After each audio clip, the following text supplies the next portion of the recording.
Can a local council ban drones? Lots of people love flying drones, myself included. They are much less expensive than they used to be, they are much safer than they used to be, and they take much better photographs and video than they ever did before. Not only can drones be much lighter, much smaller, but they can be easier to fly, and the technology and the software makes them much safer. So the question remains, can a local council ban drones in their district? That is the question I'm addressing today. But first of all, if you are new to me, I'm a barrister who helps you understand law, so please hit the subscribe button and the bell icon. Leave your questions down below. I do live streams on Sundays and I take your questions and I move them over to Black Belt Secrets, my sister channel, linked in the description below. So the question as to whether or not a local council can ban drones is something of a public law question, which is a little bit of a difficult subject to explain, but I'm going to give you the outline of how these laws are made and whether or not they will be enforceable. Ultimately, that will answer the question as to whether or not a local council can ban drones, because ultimately they would be making rules which are effectively law if they want to enforce them, which amount to bylaws. So that is the substance of this video, so let's get going. So section 236 of the Local Government Act 1972 sets out the procedure for creating bylaws. And broadly speaking, bylaws can be divided into various categories. There can be local authority bylaws, countryside bylaws, transport bylaws, and military land bylaws. And I will go into various different examples of bylaws in another video, but for the purposes of this video, I'm going to focus on the creation and the validity of such bylaws, because they will answer the question as to whether or not a local council can ban drones. So if a local authority wants to create a rule that restricts or prohibits certain behavior by certain people in certain places at certain times, they would have to do this by way of a bylaw if they wanted to make it enforceable. And back to the Local Government Act 1972, there is a general power for local authorities to create bylaws under section 235, which reads as follows. The council of a district and the council of a London borough may make bylaws for the good rule and government of the whole or any part of the district or borough, as the case may be, and for the prevention and suppression of nuisances therein. Now, many people will argue that drones are some kind of nuisance, but it's not quite as simple as that. Some obvious nuisances that local authorities can create bylaws to prohibit are things such as cycling or skating on footpaths, riding on verges, and even such things as urinating in a public place. When it comes to areas such as pleasure grounds, public walks, and open spaces, there may be other statutory provisions for the local authority to create bylaws. For example, the Public Health Act of 1875 and the Open Spaces Act of 1906. And this would generally depend on two things. Firstly, the local authority's interest in the land and its involvement in the management of the land. So let's say the local authority decides to create such a bylaws to ban drones within that area. Well, any bylaw created by a local authority, as you might expect, is subject to scrutiny of the courts. And there are ultimately two different ways this can be done. Firstly would be a direct challenge, which might be way of a judicial review, which is permitted under section 54 of the Civil Procedure Rules, or what could be termed as a collateral challenge, which might be where it is raised as a defence as to challenge the validity of the bylaw if someone is being prosecuted under that bylaw in court. Either way, when considering bylaws and a challenge to their validity, courts will have regard to the following. Firstly, is it reasonable? Now, is it reasonable to ban drones in a local authority area? Some would argue yes it is, and some would clearly argue no it isn't. Banning of the drones in their entirety may not be considered to be reasonable. For example, banning of certain drones over a certain weight in a certain location might be considered to be more reasonable if it's much more narrow in focus and therefore not just a blanket ban. If the bylaw is found to be unreasonable, then the courts are also going to find it invalid, which means the bylaw should no longer be enforceable, or it would be successful in a defence in a prosecution for someone breaching said bylaw.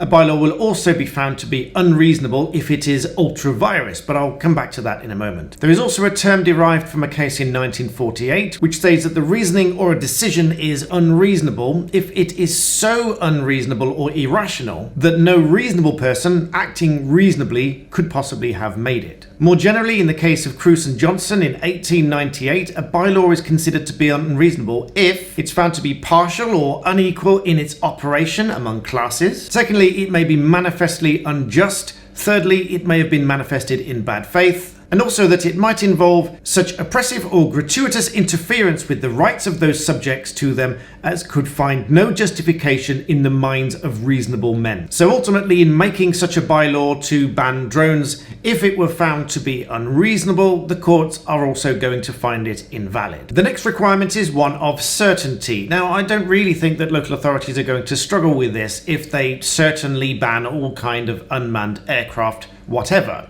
However, there are some distinctions and usually confusion among the different types of drones and weight categories and so on, but again I'm going to come back to that a little bit later. The next requirement for a bylaw to be valid is one of some considerable significance. That is that it has to be consistent with existing legislation. Broadly speaking, a bylaw is going to be considered invalid if it is not consistent with existing legislation, or it deals with a matter that has already been legislated. Section 235 sub 3 of the Local Government Act 1972 provides, bylaws shall not be made under this section for any purpose as respects any area if provision for that purpose as respects that area is made by or is or may be made under any other enactment. So this, of course, should be one of the local authorities' first checks before deciding to create a bylaw.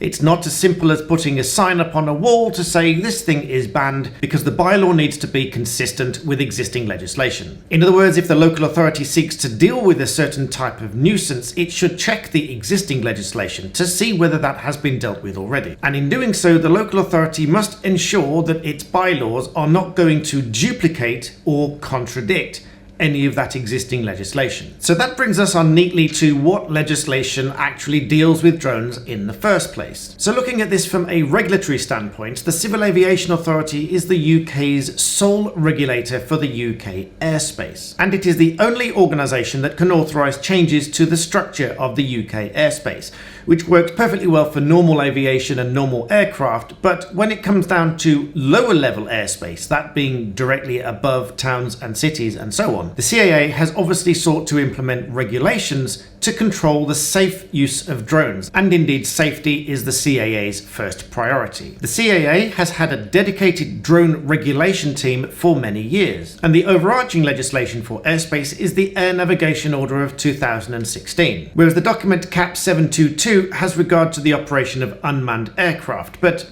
I discuss this in greater detail in one of my other videos linked below. However, I should flag up that breach of the Air Navigation Order is a criminal offence, so you should take it seriously and read it in detail if you are taking drones out in public. There have also been lots of questions about whether flying a drone over someone else's land amounts to trespass and whether that can be restricted, but this has already been dealt with in case law, which suggests that the position would be the same vis-a-vis drones. The two relevant cases are Pickering and Rudd of 1815, in which the court held that it would not be trespass to fly a balloon over someone else's property, and the second case, which you've probably heard me mention before, which is Burstein and Skyviews of 1978, in which an aircraft was flying over someone else's property, taking a photograph of it and then offering it for sale to them. Suffice to say, the court held that it was neither trespass nor nuisance because, first of all, it didn't interfere with the property owner's rights, and it was only a single photograph taken, so could not amount to nuisance. So it's this latter case that is most likely to come into play when flying a drone over someone else's property. But let's move on. So given that the CAA has the authority to regulate UK airspace, and has already done so in relevant legislation,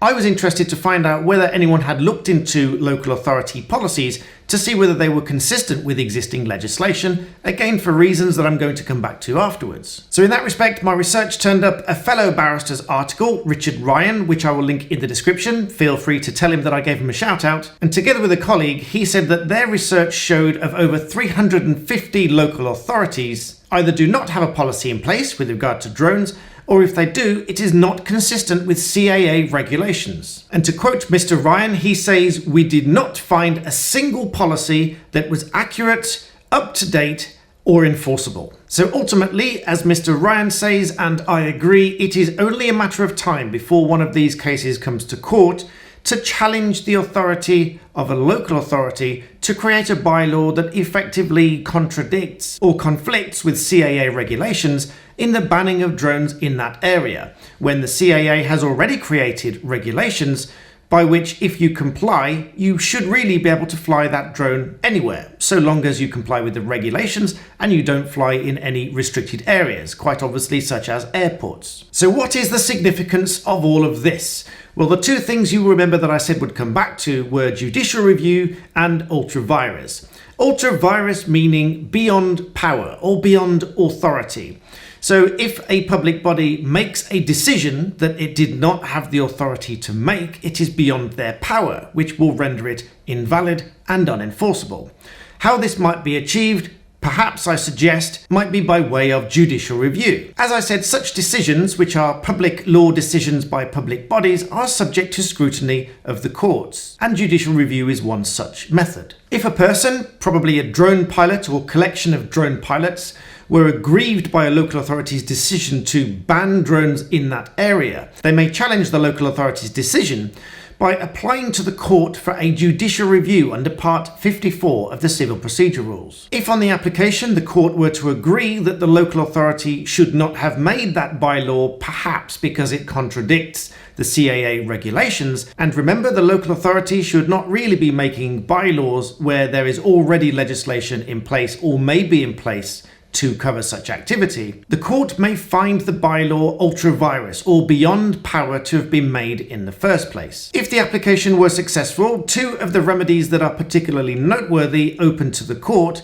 are, firstly, an order quashing the ultra vires decision, meaning that the decision is no longer valid and no longer enforceable. And secondly, perhaps in the instance where a local authority has said that it is going to create a bylaw banning and restricting the use of drones, the court may make an order by way of injunction preventing the ultra vires decision from taking place. And of course, there is also the ongoing risk for a local authority of cases brought in the High Court, equally for injunction and damages, and a declaration. It should be noted that these sort of applications are expensive for all parties concerned, and anyone doing so may be wise to consider after the event insurance, for which they might require a positive opinion from counsel before they can get such insurance, which would seek to protect their position in respect of costs. But of course, for all of that, you would need to seek formal legal advice. So in summary, bylaws have got to be reasonable, they've got to be certain in their terms, they've got to be consistent with existing legislation, and it's got to be intra-virus, which is where the local authority did have the power to make such a law in the first place. So altogether, as with many new areas of law, there is very likely going to be a test case at some time or another where the courts do consider all of these things and makes a decision as to whether or not the local authority can indeed create an enforceable bylaw in respect of flying drones. So I hope you found that a useful discussion. Please give it a big thumbs up if you like this sort of content. Share it with someone you think will find it interesting. And remember, stay humble and subscribe.